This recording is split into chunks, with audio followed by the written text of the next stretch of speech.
Nursery থেকে বোগেনভিলিয়ার কেমন গাছ কিনবে, এই গাছের জন্য কিভাবে মাটি বানাবে আর গাছটা কিভাবে বসাবে, ডিটেলসে চলো শেয়ার করি তোমাদের সাথে।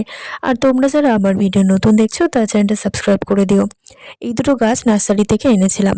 কালার তো বুঝতে পারিনি, তবে দুটোর পাতার ধরন আলাদা দেখে এনেছিলাম। তোমরা যখন গাছ কিনবে অবশ্যই গাছের গোড়াটা দেখে নিও। নার্সারিতে কিন্তু ছোট বড় সব ডাল থেকেই গাছ রেডি করা হয়। তোমরা একটু মোটা আর ম্যাচিওর ডাল দেখে নিও। যেমন আমি নিয়েছি এই দুটো গাছ, দেখো ডালগুলো কিন্তু ভালোই ম্যাচিওর আছে।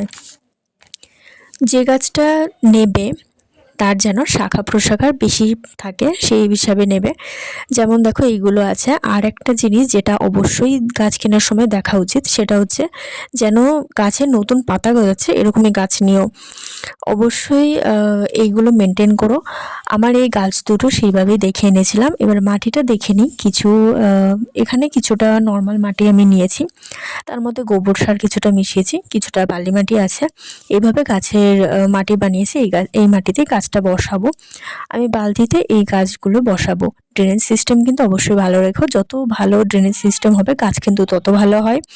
এই ছোট চারার যে ছোট টবগুলো ছিল আমি এগুলোকে কিন্তু ইউজ করছি। প্লাস্টিকের থেকে গাছগুলোকে খুব সাবধানে আলাদা করে নেবে। নিচের যে মাটিটা আছে এটা কিছুটা ফেলে দিও। যেহেতু গোড়ায় এঁটেল মাটি থাকে, তো অনেক সময় দেখা যায় গাছের গোড়ায় কিন্তু জল জমে গাছটা নষ্ট হয়ে যায়। তাই মাটি কিছুটা সরিয়ে নিও আর খুব সাবধানে শেকড়গুলো যেন ছিঁড়ে না যায়। তারপর গাছটা বসিয়ে জল দিয়ে কিছুদিন ছায়ার মধ্যে রেখে দিতে হবে। আর লম্বা ডালগুলো থাকলে সেগুলো কেটে দিও। এইভাবে গাছ বসানোর পর কিন্তু আমার গাছগুলোর গ্রোথ ভালোই হচ্ছে। তোমরা নিজেরাই দেখে নাও গাছটা কতটা গ্রো করছে। টাইম টু টাইম গাছের পরিচর্যার ভিডিও তোমাদের সাথে শেয়ার করব আর বোগেনভিলিয়ার আপডেট দিতে থাকবো।